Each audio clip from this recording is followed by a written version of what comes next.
Good afternoon, Canastota. I'm Sean Becerra, Superintendent of Canastota Central Schools, and this is the weekly video update for Friday, May 28th.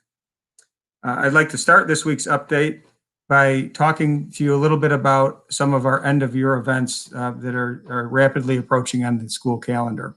As you know, there have been a lot of updates from both the CDC and from New York State regarding social distancing and masking protocols, a lot of adjustments based on the vaccination status in our state.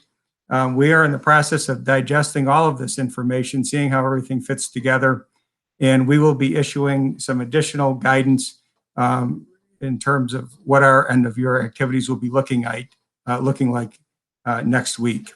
So again, some more updates to come if and when there will be updates to some of our end-of-year events.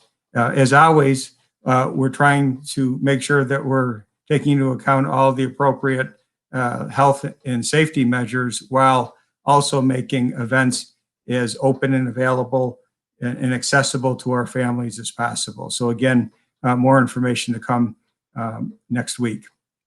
Also like to update you on the fact that we have an opportunity for our students who are age 12 and up to actually participate in a vaccination clinic right on site, right here at the school. So we're pleased to announce that on Monday, June 7th, we will be hosting a vaccination clinic through a partnership with Kinney Drugs that will run from 2 p.m. till 6 p.m. in the Playroom Gym at the Robert Street Complex. Again, that is Monday, June 7th from 2 to 6 p.m. We have sent out a link to our families. It's a pretty simple process for you to be able to sign up through that link. A second shot is scheduled for Monday, June 28th. So again, first clinic, Monday, June 7th. The second shot clinic is scheduled for Monday, June 28th. And again, look for that link that's been distributed, and certainly you can look at our website or certainly call us if you have questions. I would recommend that you contact one of our school nurses if you have any other additional questions. I also would like to announce that we are going to be both issuing a survey next week and scheduling a couple of sessions to talk about how Canastota schools will be using the federal stimulus money that we'd learned about in recent weeks. It's quite a process to go through all of the various restrictions in terms of what we can or can't use the funds for. We are working on really creating a transparent process where we can engage the Canastota community so that we really utilize these funds over the next several years in the way that is going to most positively impact our students.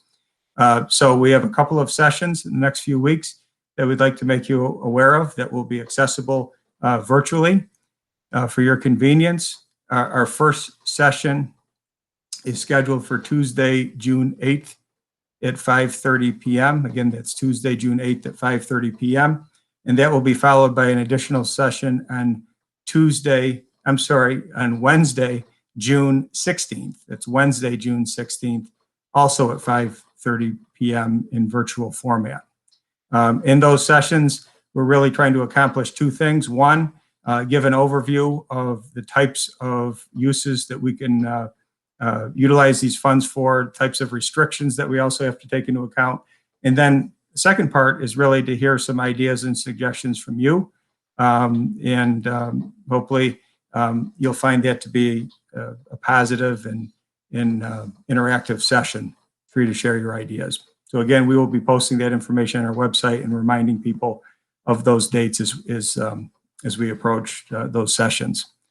Next week, we'll be excited to be sharing more news about our capital project, which is really moving on very positively.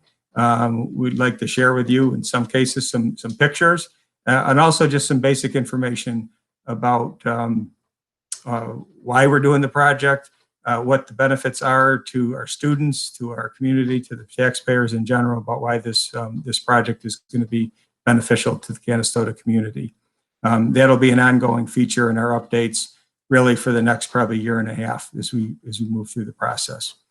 And finally, as we arrive at Memorial Day, really want to take a minute to acknowledge the significance of the meeting of Memorial Day. We certainly appreciate the sacrifices of the people all the men and women who have served our country. You can't help but think about the opportunities that come through the world of public education. We owe our ability to have schools and to have public education because of the sacrifice of the many men and women that have made for this country over many years. Franklin Roosevelt said, those that have long enjoyed such privileges as we sometimes forget in time that men have died to win them. So let us never forget their sacrifice, not just on Memorial Day, but on every day. I hope you have a great weekend. I hope everybody takes some time to reflect the real meaning of this Memorial Day weekend. Stay safe and healthy, and go Raiders.